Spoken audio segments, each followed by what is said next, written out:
réviser n'est pas si urgent. Et d'ailleurs, cette constitution ne nous a jamais empêchés de nous développer, contrairement à ce que j'entends de la majorité actuelle autour du président qui avait dit, proclamé et presque emporté la conviction de nos compatriotes que pour réviser, même une virgule, c'est-à-dire pour déplacer une virgule d'un point à un autre. Vous parlez de qui? Non, je parle tout le monde. Je parle d'acteurs clés de la majorité qui ont dit que pour qu'une virgule bouge, il fallait débattre. Virgule, débattre. Aujourd'hui, il y a près d'une 50aine d'articles qui ont été réécrits sans débat, sans consensus, un passage en force, en violation, pour moi, d'abord de la première obligation juridique de respecter la procédure de révision, et deuxième, le consensus.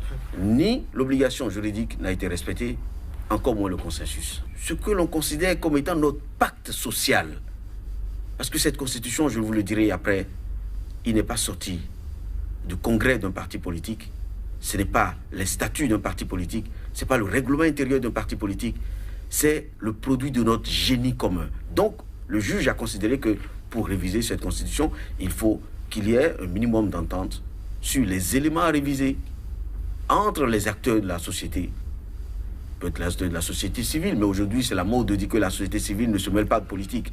Mais autrefois, elle a beaucoup contribué. Je n'ai pas peur des mots. Un pays qui est divisé, vous avez des factions qui se regardent en chaîne de faïence, et il faut absolument réconcilier. Et le consensus aurait aidé à cette réconciliation, à cet apaisement que tout le monde souhaite. Alors, c'est pour ça que le dialogue, je n'étais pas opposé par principe. Mais ce dialogue, tel qu'il a eu lieu, il n'est pas inclusif. M. Naoum, il n'est pas inclusif. Il y a à ce dialogue un certain nombre de têtes, de personnalités clés. On ne peut pas nier le poids, le rôle, la présence de certaines personnalités dans notre vie. Joël et Yvonne n'y étaient pas. Non, j'ai pas besoin, j'ai pas vocation à y aller. Non, j'ai pas vocation à y aller. Mais ceux qui se font le débat politique ont vocation à y aller. Les anciens chefs d'État, les leaders de l'opposition, les leaders clés de l'opposition n'y étaient pas. La société civile. Je suis en désaccord avec le gouvernement qui pense que la société civile n'a rien à voir sur des thématiques comme ça. Et pourtant, notre histoire enseigne que la société civile a poussé beaucoup vers la démocratie. Et enfin, il y a des acteurs clés, des acteurs historiques de la paix dans ce pays. Les chefs traditionnels, notamment le clergé catholique, qui n'y était pas. Donc, je considère que, malheureusement, on a raté une occasion de sortir notre pays de l'impasse. La loi constitutionnelle est au sommet de la hiérarchie au niveau des lois. La loi constitutionnelle, la loi référendaire, la loi organique et la loi ordinaire. Donc jamais on ne peut confondre la loi constitutionnelle à la loi organique. Or, le règlement intérieur de l'Assemblée nationale n'a prévu la procédure d'urgence que pour la dernière catégorie, c'est-à-dire la loi ordinaire, jamais pour la loi constitutionnelle. Alors, pour moi, un des points sur lesquels je pense que si le juge constitutionnel avait été un peu vigilant, s'il avait voulu être vigilant, il aurait parfaitement. Puis, il aurait pu arrêter la révision, ne serait-ce que sur un plan purement technique, c'est-à-dire la procédure de révision qui a été utilisée. Mais au fond, je vous ai dit que je ne parle pas de voix parce que, à vrai dire, en voyant faire, en écoutant, je crois que le Parlement est très peu préoccupé par la forme juridique de ses actions. Le Parlement a l'assurance, de toutes les façons, qu'il est en terrain conquis, il fait ce qu'il veut, que ce soit conforme ou pas. Cette procédure, elle n'était pas conforme, et je sais qu'à l'intérieur, des gens, ceux qui connaissent un peu le droit, ont dû le dire que cette procédure n'est pas réservée à la révision de la Constitution. La Constitution, elle porte, je dis, la sueur de chacun d'entre nous. Elle porte même, plus grave, les traces de sang de certains de nos compatriotes qui se sont battus pour l'avènement de la démocratie.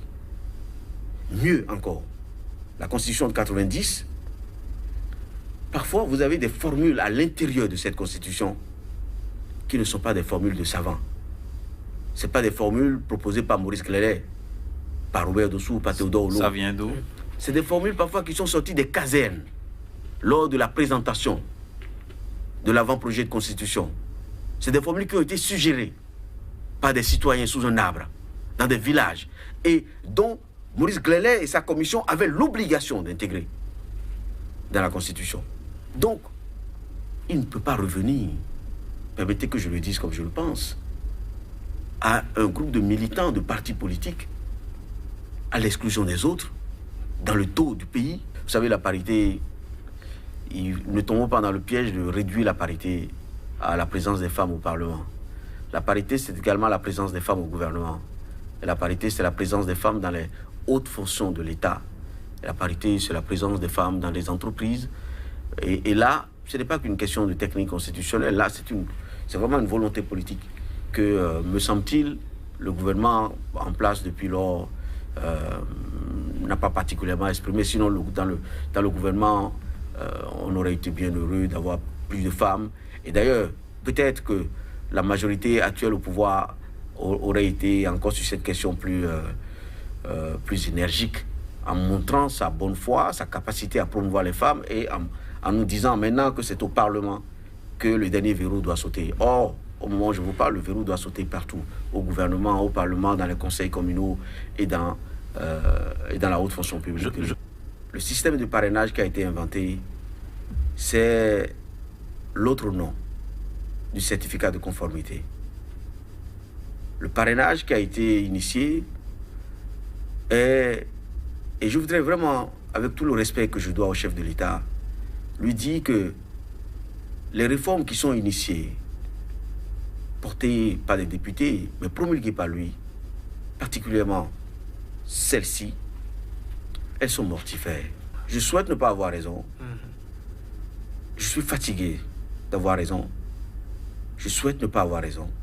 Ces réformes, particulièrement le parrainage, conduira notre pays, une nouvelle fois, dans une zone de turbulence, parce que c'est un mécanisme d'exclusion, c'est un mécanisme d'érosion du pluralisme, c'est un mécanisme, au fond, destiné à empêcher la compétition. Vous trouvez normal, est-ce que le pays a d'ailleurs fait cette option? Vous trouvez normal que 160 personnes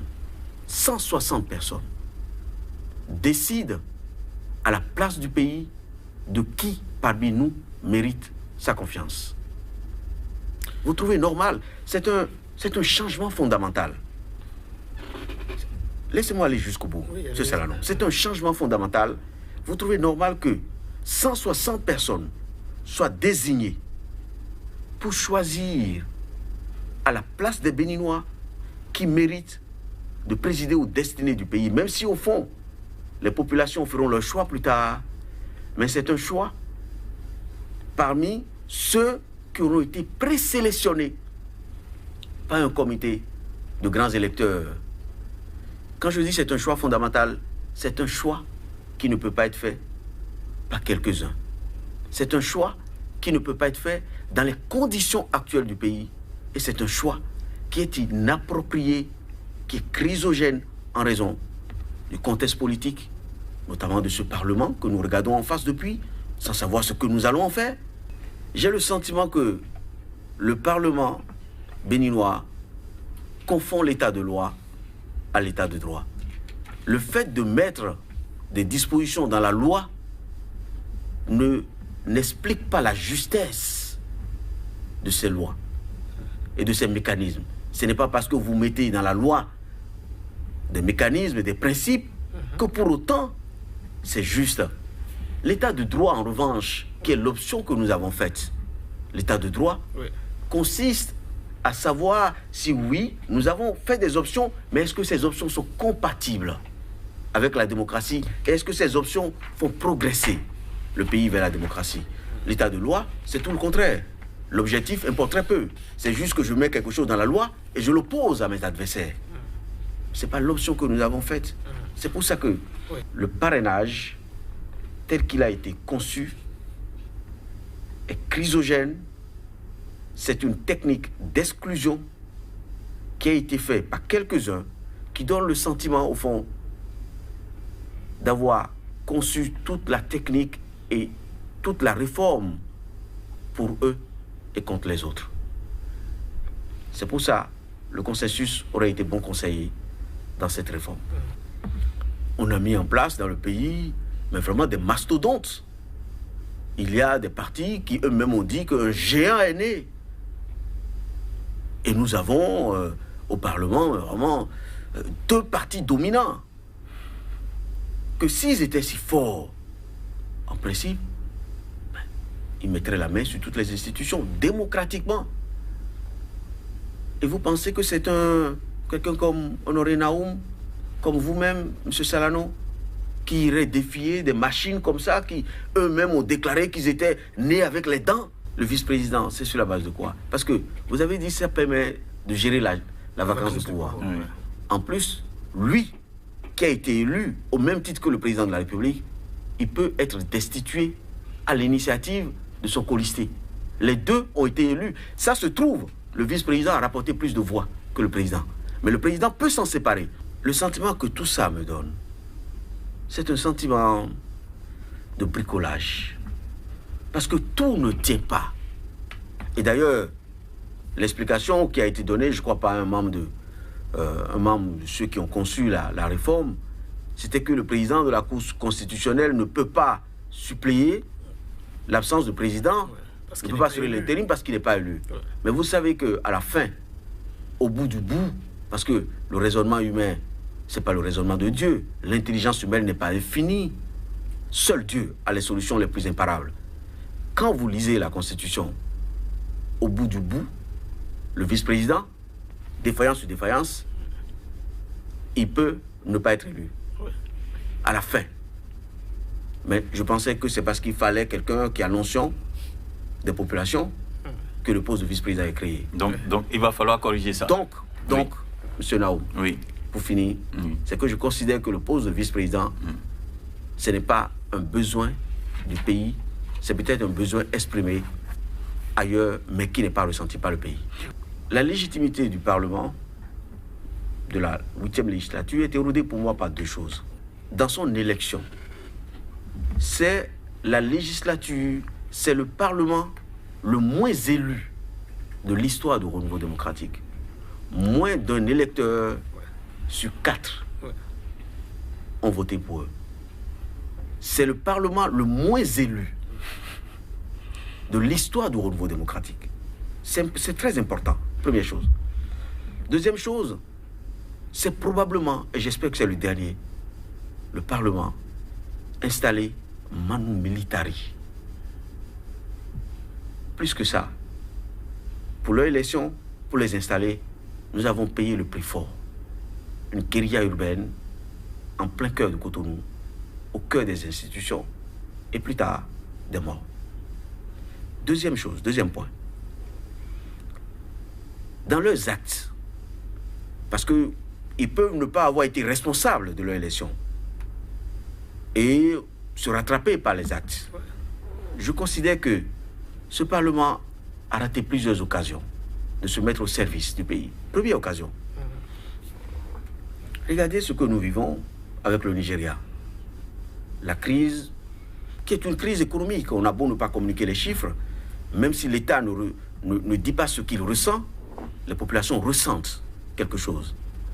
Pas un seul député, pas un seul, sur les 83, pour poser au gouvernement, comme ça aurait été le cas dans tous les parlements démocratiques, pour poser même une question la plus courtoise.